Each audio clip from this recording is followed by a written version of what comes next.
Well, think about Olympiacos. Think about Saint Etienne. Think about AC Milan. Think about Dortmund. Think about Barcelona. There's plenty of time when Liverpool have come back from deficits like that, and we've gone on to bigger and better things. So, yeah, I'm trying to pick myself up for this one, Tim. Thanks for joining me after the game, mate. I appreciate it. It's Jay and Tim with you tonight, everybody, so appreciate it. We won't keep you too long because I'm sure you can't be asked being here as much as we can't right now because we're quite deflated. But we will anyway because we want your comments to join us to try and perk us up a little bit. So let's just see what we think about that. So, Tim, just first initial thoughts on that. Are you, with 3-1, are you fucking utterly deflated? And is it because of the performances deflating so much? Or are you looking at 3-1 thinking, fucking hell, we can't claw that back at Anfield? What's your initial thoughts? Well, mixed feelings, to be honest, because honestly, after watching that crap, 3-1's actually not a bad result, and it's actually doable on the return to Anfield or Puskas, wherever the hell the game's going to be. But just deflating, completely deflating to watch. Just a complete opposite to what we saw on the weekends, and I can't really, I don't really know how to sum it up because it didn't even. We've had 3 awful months to start this calendar year. That's the worst we've played comfortably. I've not seen. It's definitely up there, mate. It's definitely up there. I think when you look at the game itself and you look at the way we lined up, obviously the lineup we all tried to we put a positive spin. I certainly did in the team news, mate. I was like, yeah, okay, throw Naby in. Klopp knows what he's doing, but I do think when you look at it, that midfield should have bossed their midfield, and it really, really didn't. And let's just look at the first half performance, just for a start, mate. We just couldn't seem to get going, could we? We couldn't string 2 or 3 passes together. Every second ball we weren't winning, and I think that's just really, really. That obviously his fucking first half was just atrocious, mate, wasn't it? Yeah, and I'm actually going to put that on Klopp. I am. I think that I know we were all excited about the Naby starting, and obviously I'm sure he's been doing well. We know he's an exceptional player, but for a guy who's not played a bunch of minutes recently, to throw him into a Champions League quarterfinal away leg is mental to me. This is the kind of game that we bought Thiago for. In terms of a midfield clash, you're going to struggle to find a midfield with more world-class quality than Real Madrid. So to stick in a guy who's not really played much, and obviously he is of that quality when he's strung some games together and he shows it in flashes. But and it was obvious that Klopp kind of came to terms with his mistake early because he took him off after 42 minutes. So do you think that's the last we've seen Naby in a Liverpool shirt? No, I don't think so. I think we'll probably see him rotated into this kind of like into the end of the season here. But just an inexplicable. I mean, we talked on a preview, didn't we? And we asked Mick, and what kind of a world do you see Thiago not starting? And I think what he said, I think we all kind of thought there isn't a world where he doesn't start. This is why we bought a guy of that quality. Why he's the kind of player that we want for this kind of a game. So it didn't make any sense. You want to retain possession against his midfield and not give them any space and take them off the ball as much as possible. And Kate is a guy who's more for a guy who's going to pick up the ball deep and start running. He's not really got that defensive quality, whereas Thiago, as we've seen, is more in for a challenge and all that kind of stuff. So just a decision that completely confused me. I was excited to begin with, but. Yeah, I've got to agree with Yuki here. He looked nervous, and can you blame the guy? He's to step into a game of that size against a club that big, he was never going to be as impactful as Klopp hoped, I think. Yeah, no, you're right, mate. And I think with the way the game panned out, you could see from the first 10 minutes, couldn't you, that we weren't going to be the Liverpool that played against Arsenal. The changes obviously hadn't worked, and obviously we were all excited about it at the beginning, but. Like I said, that midfield battle just should have been won very early. Should have set our stall out of what we were about. And yeah, you are absolutely right. Naby just didn't turn up. And neither did Gini, to be fair. He didn't really have his best game. Fabinho wasn't winning the ball as much as he was. Just want to come on to a couple of the comments, mate, because they've been firing in and we appreciate it, guys. Anisa said, win at Anfield in 2021, not going to happen. Fair play to Real. They outplayed us. They absolutely did, mate. And credit to them. ish. Ben Priest has said that 20 minutes of the second half showed that it's not form, it's not Thiago, it's not the centre back print, it's just they're not mentally strong enough or feel like they've already won enough. Yeah, it's a good point, Ben. I'm going to revisit that comment when we talk about the second half soon. John said, I'm so bored of Mane doing roly-polies. I am, mate, to be fair. I agree with that a little bit. I think Mane does tend to sort of do that a little bit more than he should. I think he's a better player than that. But again, he's not. Sometimes he doesn't get them when they are fucking fully committal fouls. And, you know, they were bastards tonight for them dark arts, especially that Vinicius was fucking bell end for it. Really, really pissing me off. DJ Daz has said from Twitter, it was an odd decision. Thiago changed the game in our favour when he came on. He certainly did again. We'll come on to that in a minute. Tom was on Facebook, mate. I mate, don't know why Keita started. I think Phillips really struggled tonight just to step up in class. He couldn't match more than one. Yeah, it's probably, you could say that. Benzema really did fucking run in between. Let's just look at the first goal, mate. Obviously, it's Vinicius Jr. that gets it. And the frustrating thing about that first goal, mate, is a fucking 50-yard pass from Toni Kroos, which you could see coming a mile off, right? And Phillips he hasn't really been caught out that way since he's been playing for Liverpool, and he's had this longer stint. He did it obviously a little bit at the beginning, but he's been quite clever and astute when it comes to that. And it was really surprising for him to get in behind like that, wasn't it? Yeah, I'm not going to sit here and blame Phillips, though. You know, this Vinicius is a speedster. You know, Nat Phillips is quick, but he's not that quick, exactly. And Trent's doing his job and staying out wide, because if you watch the replays I think it's Mendy out on the wing, and he's in a ton of space as well. So I think Trent's doing his job covering that. The fault for me is I think it's Mane who doesn't close down Kroos. You can't let a guy of that quality have that much time on the ball. That's what we were missing. I think Guilherme Balag, he summed it up at the half. The pressing was awful.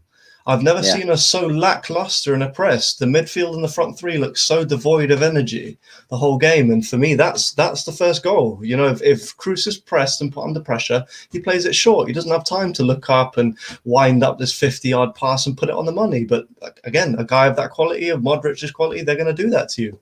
So for me, listen, Nat Phillips did what he could. Vinicius took it really, really well. He took it away from both defenders with his chest. But listen, that for me is a problem further up the pitch rather than a fault by either Trent or Nat Phillips. Yeah, no, absolutely true, mate. And when we look at the second goal, it's not that long afterwards, and then you're just thinking, fuck it, because even between the sort of 9 or 10 minutes between the two goals, we didn't look like okay, we've gone 1-0 down here, we've got to fucking try and press and get it. And again, it's another fucking mistake, isn't it? Trent is just completely misjudges the header, rolls it into Asensio, and he, does a little chip on Alisson and gets it over him and puts it away. And it's a nice little finish and stuff, but yeah, again, it's just a fucking sloppy mistake, isn't it, for that second goal? I don't know what Trent was thinking going for that header like that, but well, I guess you can see what he was trying to do, but he just didn't pull it off. And I feel bad for him because he's 22, and he's come into this game with all this pressure on him with the England squad coming up, and that's not something that a 22-year-old should be going through at this point in his career. And to be fair, he looked a bit shaky in the first half, and I thought he came out in the second half and was superb. He was one of our better players past that, but it's a mistake. We've players make mistakes. It's not something you can hang your hat on. That's going to happen. At some point in the season. It's a shame it happened in this game at that particular time, because that really kind of put the pressure on us. I think at 1-0 at half times, it's a bit of a different game. Yeah. Well, that's it, isn't it? Like you said, it's 1-0 at half time is a different game. And like you said earlier, mate, Naby gets pulled at 42 minutes. It was funny because Darren Fletcher on the commentary said it's got to be an injury, hasn't it, Steve? And Steve's like, I don't think so. I think it was right that Naby got pulled when he did. I mean, I think people should have said he got pulled earlier, but it's one of them where I just think he was always going to get pulled, whether that be a couple of minutes before half time or at half time. And yeah, we didn't see the Naby that we thought we were getting when that lineup was announced. And obviously, but when you look at the second half, mate, we were a different side that second half, and the first 10 minutes it did show what we were about and how we should have fucking played from the start. And I don't care how the goals go in, but we fucking got one back within the first 6 minutes, and I thought, fucking right, game on here, 2-1. And we said it. Well, I said it in the team news. If you're 2-1 down against Real Madrid away from home, the way we're playing, mate, you take that with the away goal. But getting that away goal was vital at that point, wasn't it? Yeah, absolutely. It's a big moment in the tie, and it still might prove to be. But yeah, that's the kind of football we should have been playing for the previous, what was it, 50 minutes. That's what was so annoying about it, is that, you know, had we performed like that for 50 minutes, you'd fancy us against this Madrid team. But it takes 50 minutes for us to get going, and, you know, Salah obviously gets caught in his feet a bit, and the build up plays pretty good, and it's a good little finish, but. It again, you know, it's half time in the tie. It's 3-1. At the end of the day, we need a 2-0 win. I fancy if we cut out the mistakes at the back. Well, Tim, just before we come on to that, mate, in terms of like how we look at it, one thing that was pissing me off about that second half is when that goal went in, we looked like we were right up for it, but we were still fucking making mistakes at the back. We were still giving the fucking ball away. We couldn't win a second ball to save our lives. And before that third goal went in, we got caught on the counter-attack, which doesn't really work for Liverpool. That doesn't really happen. And that should have been a fucking wake-up call. But Trent does brilliantly, obviously, in terms of defending and puts it out for a throw-in. But we had this opportunity there to reset and come back and get men behind the ball and really fucking stop that attack. And then straight away, it was piss easy. Modric rolls the ball into Asensio. So it's a great finish. Was it Vinicius who scored it? Yeah. Or Vinicius, whatever it is. Fucking, I can't even pronounce the name. I'm not pissed off with him. In the back of the net, and maybe Alisson sees it late. I don't know. It goes straight under Phillips' legs, doesn't it? So it's just really, really fucking frustrating. And then at that point, mate, at 3-1, you're going, for fuck's sake. And then we had plenty of time to try and find that second, but we just couldn't find anything, could we? And when that ball went in at 3, are you thinking then, right, it could be 4? That was my initial thought. I thought they're going to go, if anyone's going to score past this, it's not going to be us. It looked like heads dropped, and if that's going to be the case, where, you know, Trent busts his ass and you think, oh well, you know, he's given them a goal, but he's literally nicked one, because they were going to roll that into the back of the net if it weren't for Trent's interception there, and he did a great job not letting it go out of the corner. You think, oh, he's busted his ass, all right, reset the defense, get the ball back, and let's start putting pressure on them now. You know, they're going to start feeling it going towards the end of the game. You know, they've got some older legs on the pitch, but you then go away and give something cheap away. I mean, I'm not going to get on Alisson for it. You know, it's a difficult one. It's down low and it's close to him. Could he have used his foot? Maybe, but at the same time, he's probably seen it late, and, you know, it's not much you can do about it. So yeah, no, it's true. Well, let's look at some of the comments, Tim. Before we move on to the second leg. Dan's put he got the score right, but it was the wrong way around. I'll give you half a point for it though, Dan, mate. I really will. Stu McDean, Ali doing foul from YouTube. World-class display of passive sideways passing by Gini. Yeah, Gini wasn't on the ball today at all. Just that wasn't the Gini Wijnaldum we're used to in Europe. And again, it was one of them things where people were questioning it. Why should we have had Thiago Keita and Fabinho? That might have worked a little bit better for us. Ben Priest said, Mane pissed me off tonight. No other words for it. Yeah, I agree with you, Ben. I don't think Mane was up to scratch at all. Chris Kelly, the passing out from the back was woeful. Could have been a lack of options ahead. Yeah, it certainly was, mate, because again, it's like we couldn't string 2 or 3 passes together, and that again, it's so frustrating when you can't not do that at this level. You've got to be winning those second balls. You've got to be first to the ball when it's in a neutral zone. You've got to be doing it, and it's just so frustrating that we couldn't do that today. Rafa's pal, I just think we were mentally and physically drained from previous seasons, plus injuries not helped. Yeah, that's this fucking story of the season in a comment there, definitely. Whole midfield was awful, Dan. Yeah, absolutely it was, mate. Fabinho even struggled because the others around him were so bad. Thiago wasn't great either. Not just Wijnaldum and Keita thought they were worse. Yeah, I mean, credit to be fair to Thiago, I thought he obviously did change the game a little bit for us in terms of his passing. Tim, wasn't he? It gave us that little bit of impetus. We did see 2 or 3 passes that you just think, where the fuck did he see that pass from? And you think, great. And it did create sort of half chances for us. But, you know, when Madrid have got 15 chances and we did, how many? Fucking 7. And we had 1 of them on target. It wasn't the best sort of second half, and a little bit from Thiago either, was it? But again, no one played great tonight, and you've got to have your other people playing great to play great, haven't you? So can you put that much on Thiago or not? No. I don't. For me, the biggest problem was Firmino didn't play. I think that him dropping deep gives us a different option that would have completely changed the way Madrid would have played. They wouldn't have had that much dominance in the midfield, and that connection between the back line and the front line was completely broken this evening. completely. Yeah, There was just no connection there, and that's exactly what Firmino does. Exactly what he does. He drops deep and he gives us that connection. So that narrative that we have against, of dropping Bobby Firmino, Sadio Mane needs to be on the bench the next game. I'm sorry, he does. We need to start pushing this narrative towards Mane, because I mean he's been, for me, the most out of form out of all the front three this season, and Firmino, even when he's not scoring, gives us something different that makes teams play differently. They can't play the way they want to, because their centre backs are having to be pulled into the midfield, and their midfielders are constantly having to look over their shoulder. Where's Firmino? What's the movement? As much as on paper, on a FIFA console, that front three works, it doesn't work in real life. It just doesn't. You need a guy who's going to connect the play from the midfield to the front three, and none of those guys. I mean, I don't know if I think it was Sadio Mane, the guy that was trying to drop deep, but it seemed like every time he picked up the ball, he lost it and did a spin and fell over. So, that's the thing. I'd like to see them three up front, Hod on the left wing, Firmino in the middle, and Salah on the right, and see how that goes. Try it out this weekend. Mate. Yeah, definitely, mate. I was just about to say, I think you definitely should try it at the weekend. And your dad just put a really good point in saying that the last two games equals this season in a nutshell. Absolutely spot on. You get chalk and cheese, don't you? Think we're fucking brilliant, and then the next minute we go back to shit again. Dad's put poor body position from Phillips. Obviously, that was from when we were talking about Phillips, but Cruz ran the show. He absolutely did, and Tony Cruz just showed just what a world-class player he actually is. And so did Modric again tonight. The pair of them were fantastic. Ben's Priest put, I felt Trent should have been narrower throughout when defending in the first half to protect Phillips, to be fair. But yeah, don't give Cruz that much time, for fuck's sake. Absolutely, mate. And again, to be fair to Trent, there were some moments of him where he did want it, and he was being a bit of a leader. And there's some great comments in here about leadership in a second. Brian Collins said the defending for the third goal was beyond disgraceful. Yeah, I couldn't put that any better for myself. And then he's followed up with, we had no leader in that team tonight. Gini is not a leader.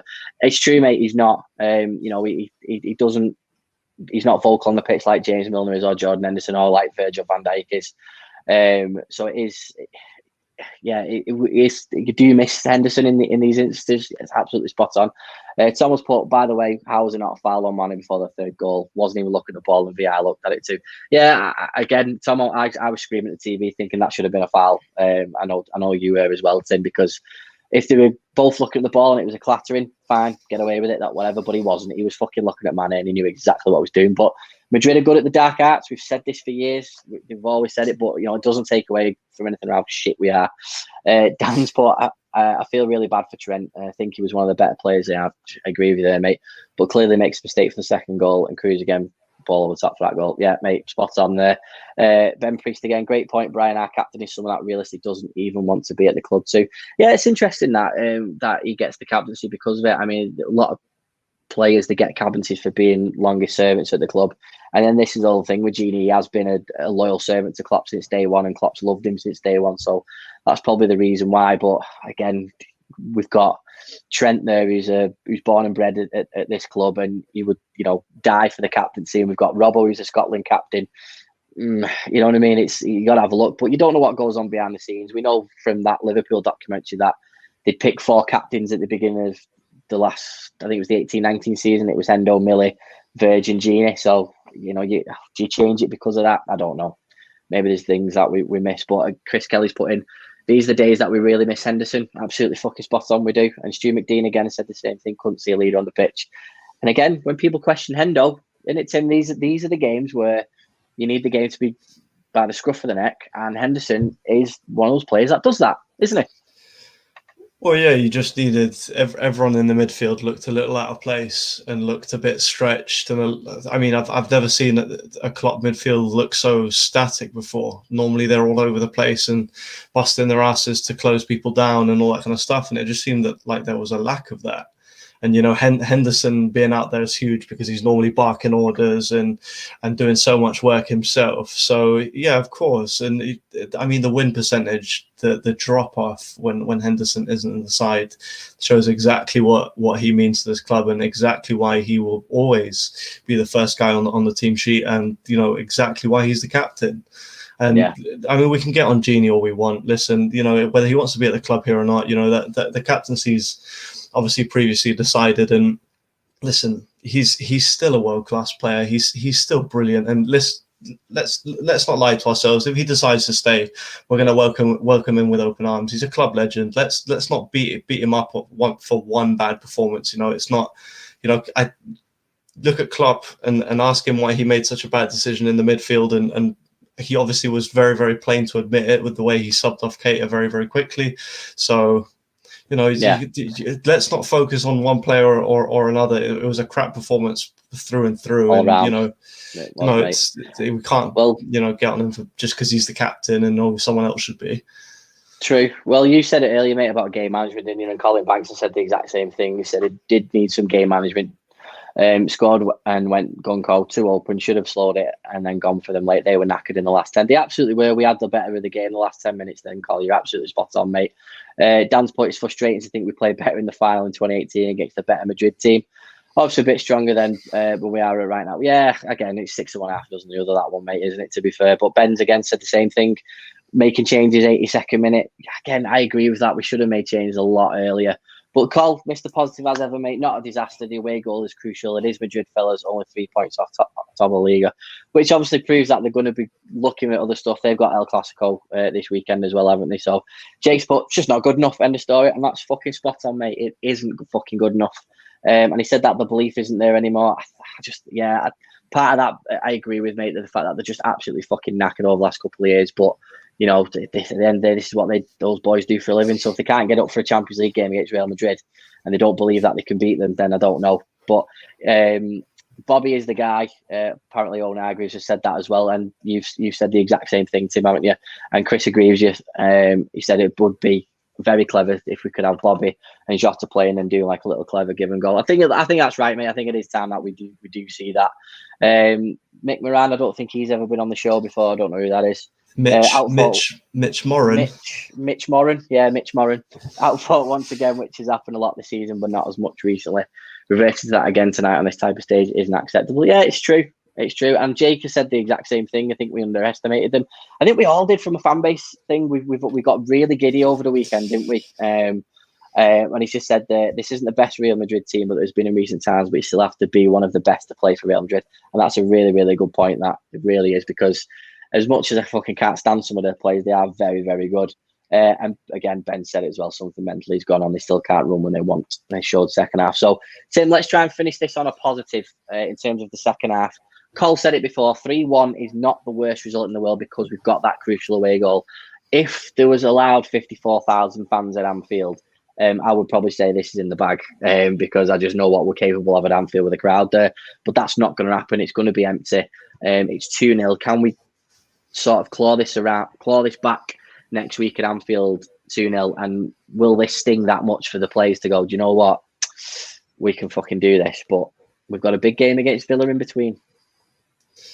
Yeah, it's a tough one because ideally you win this leg so that you can take a couple of guys and give them some rest over the weekend, because you're putting yourself in a position, but you can't now. You've really got to push for a win at Villa because of the top four situation, and again hope that results fall our way. They have done the last couple of weeks generally, so it just puts it puts Klopp in a tough position, doesn't it? Really, yeah, it does. It does. Yeah. So are you thinking then, just if we got 3 points at Villa, would you be like, right, I'll take it or leave it against Real Madrid, or would you be like, no, we get 3 points against Villa and then just fucking try and get into Real Madrid? And like Cole said, if we score first, anything can happen. Well, I mean, that's what I was going to say. Is I genuinely think that this side and what we've seen from them recently, barring this evening, is good enough to beat Villa and then have Madrid come and beat them. I think that tonight, Madrid were at the top of their game and we were probably somewhere near the bottom of ours. And it was one of those evenings where, on top of the fact that we had a crappy performance, there's two big mistakes in there that lead to goals and all that kind of stuff. So it seems like the Barcelona tie all over again, to be honest. It does. Just because that first Barcelona tie, you look back and not only could we probably have won that game, but you think that they get the fluky off the crossbar that falls right to Messi on the line, the Messi free kick that's taken 6 yards further forward than it should have been. you know, so it is reminiscent, but at the same time, we know that this isn't the same team, and Yeah, exactly, or the same belief, and Anfield isn't going to be rammed. So yeah, I mean, you got to put a positive spin on it. You know, we are more than capable of beating this Madrid team 2-0. So it's true, mate. We are more than capable. And the way we've been playing over the last few weeks, where we've been keeping clean sheets and stuff like that, we are played a lot better than what we showed tonight. And I think the players will be travelling back fucking hurting from that. And Klopp obviously won't be happy. There'll be stern talking to, and there'll be a lot of be fucking said in training. But again, I think like what Cole and what Yuki have said there, scoring first is the key for that second leg. And it's like I said to you after we were 2-0 down, didn't I? I said that we needed to get the next goal for us to have any chance in this tie. And I think a lot of people would say, when even at 3-1, you take that, shut the game down now, and you fucking take 3-1 because 2-0 gives you a decent-ish opportunity. And like I said at the start of the podcast, we've done it before with shit of teams, a la Olympiacos versus Liverpool, when we had to score 3 in the second half of one game. We've got 90 minutes to turn this around. So all isn't lost, ladies and gentlemen. We could do it. We've got to try and stay positive. Or if not, we just fucking turn the fucking telly off for the rest of the fucking season and just, turn it back on when pre-season starts again, and don't look at tables or anything like that. But we're not going to do that because we're just going to try and stay positive. But listen, we want to say thank you to everybody that's joined us in the comments as well. We really appreciate it. Some really good ones as well, some key talking points as well. And let's just say on to the next one. As Colin Banks says, we move on. Let's just see what happens in the next game. We'll see what we can do against Villa. And yeah, this isn't over. You never know what can happen in European football, and we are the absolute testament to that. Have a nice evening, everybody, and we'll see you next time.